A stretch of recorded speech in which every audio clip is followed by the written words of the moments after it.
ही guys, तो मैं स्वागत करता हूं आपका एक्सीडेंटल डॉक्टर नामक यूट्यूब चैनल में। तो गाइस आज मैं आपको बताने वाला हूं स्टेप वाइज काउंसलिंग का पूरा प्रोसीजर सारा मैं स्टेप वाइज आपको बताऊंगा। तो इस वीडियो को पूरा एंड तक जरूर देखिएगा। तो गाइस चलिए मैं शुरू करता हूं। शुरू करने से पहले एक चीज बता दूं, अगर आप अब्रॉड से एमबीबीएस करना चाहते हैं, इस साल आप प्लान करना है नीट 2021 के बाद आप अब्रॉड से एमबीबीएस करने की प्लान कर रहे हैं, तो आपको नीट देना बहुत ही ज्यादा जरूरी हो जाता है। क्योंकि बिना नीट के अगर आप वहां जाएंगे तो जा तो सकते हैं, लेकिन आप फिर वापस इंडिया में आके प्रैक्टिस नहीं कर सकते। तो गाइस इस वीडियो को पूरा देख लीजिएगा, मैं बहुत अच्छा बताऊंगा।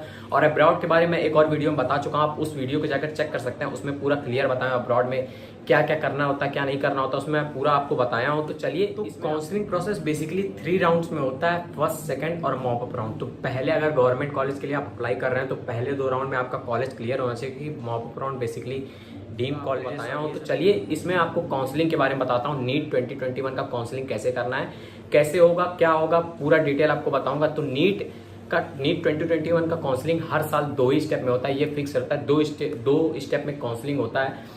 तो 2 स्टेप में काउंसलिंग, पहला स्टेप होता है ऑल इंडिया कोटा, जिसमें 15% आपकी सीट फिक्स रहती है, 15% आपकी सीट फिक्स होती है। और दूसरा काउंसलिंग का प्रोसेस होता है स्टेट, जिसमें आप जिस स्टेट के, आप उसी स्टेट से फिल करके अपना 85% सीट फिक्स कर सकते हैं। मतलब 85% आपको डोमिसाइल मतलब मिल जाता है। आप जिस स्टेट में डोमिसाइल है आपका, आप उसी स्टेट से ये वाली काउंसलिंग के लिए अप्लाई कर सकते हैं, स्टेट कोटा की काउंसलिंग के लिए।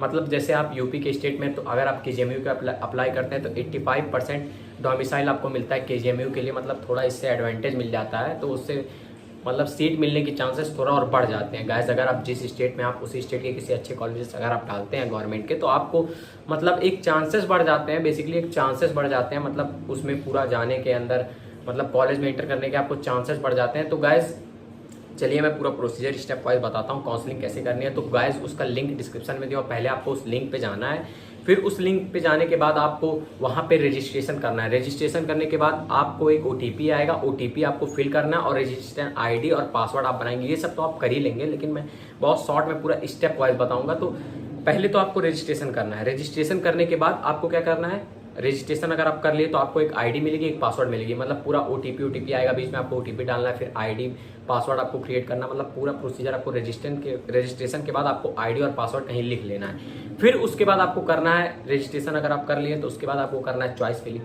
चॉइस फिलिंग के लिए आपको अथॉरिटीज कॉलेज आपको ऑलरेडी दे देगी, आपको कॉलेजेस में से चॉइस करना है। चॉइस फिलिंग के बाद आप चॉइस को लॉक करेंगे। चॉइस लॉकिंग के बाद आप चॉइसेस चेंज नहीं कर सकते हैं। चॉइस लॉकिंग एक बहुत ही महत्वपूर्ण प्रोसीजर हो जाता है, तो उसके बाद आप चॉइस को चेंज नहीं कर सकते हैं लॉक करने के बाद। और चॉइस फिलिंग के बाद आपको ये कंफर्म हो जाएगा कि आपको कॉलेजेस आपके लिए लॉक हुई कि नहीं हुई। आप लॉक करने का ऑप्शन आ जाएगा। मतलब आप जैसे कि चॉइस डाल दिए, प्रेफरेंस वाइज डालिएगा चॉइस, प्रेफरेंस वाइज। तो पहला स्टेप क्या है, रजिस्ट्रेशन।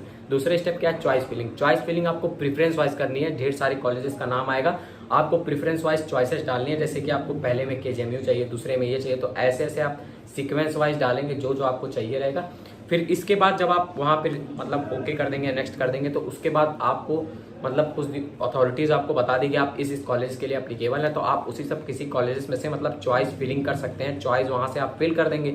फिर उसके बाद आएगा, मतलब आपको कॉलेज मिल जाएगा कि आप ये सब कॉलेजेस में अप्लाई कर सकते हैं, आप एलिजिबल हैं। तो चॉइस फिलिंग के बाद आ जाता है चॉइस लॉकिंग। तो वो चॉइस लॉकिंग कब करना है, जब आप चॉइस फिल कर दिए हैं, वो जो कॉलेजेस आए उसमें से आप कोई एक चॉइस आपको लॉक कर देना है। लॉक करने के बाद क्या होगा कि आप कभी चेंज नहीं कर सकते। अगर जो चॉइस आप लॉक कर दिए एक बार, तो उस चॉइसेस को आप बदल नहीं सकते हैं, चेंज नहीं कर सकते हैं। तो ये बहुत ही इंपॉर्टेंट प्रोसीजर है, तो याद रखिएगा आप चेंज नहीं कर सकते हैं। फिर चॉइस लॉकिंग के बाद आपको जाना पड़ेगा नोडल सेंटर्स पे, मतलब एडमिशन को कंफर्म करने, मतलब वहाँ पे कंफर्मेशन के लिए बुलाते हैं, तो फिर आपको वहाँ जाना पड़ेगा कंफर्म करने के बाद आप कॉलेज में एंटर कर सकते हैं। तो ये गाइस ये पूरा नीट का प्रोसीजर है जो मैं आपको स्टेप वाइज बता दिया हूँ। यही सब करना रहता है काउंसलिंग में। तो घबराइएगा मत और कहीं फंसिएगा मत, पैसा ऐसा देके काउंसलिंग मत करिएगा। और गाइस अगर एक मैं इंपॉर्टेंट गाइस ये मैं कहना चाहता हूँ लास्ट में कि अगर आपको एमबीबीएस अब्रॉड से करना है तो आप मुझसे कांटेक्ट कर सकते हैं, इस नंबर पे आप कॉल कर सकते हैं। तो मैं आपको एक प्रॉपर एजेंट दिला दूंगा जो मतलब आपको एमबीबीएस अब्रॉड से करवा देगा। तो आप इस नंबर पे कॉल करके मुझे पता कर सकते हैं कि मतलब क्या प्रोसीजर है, सारा प्रोसीजर बताऊंगा अब्रॉड वाला।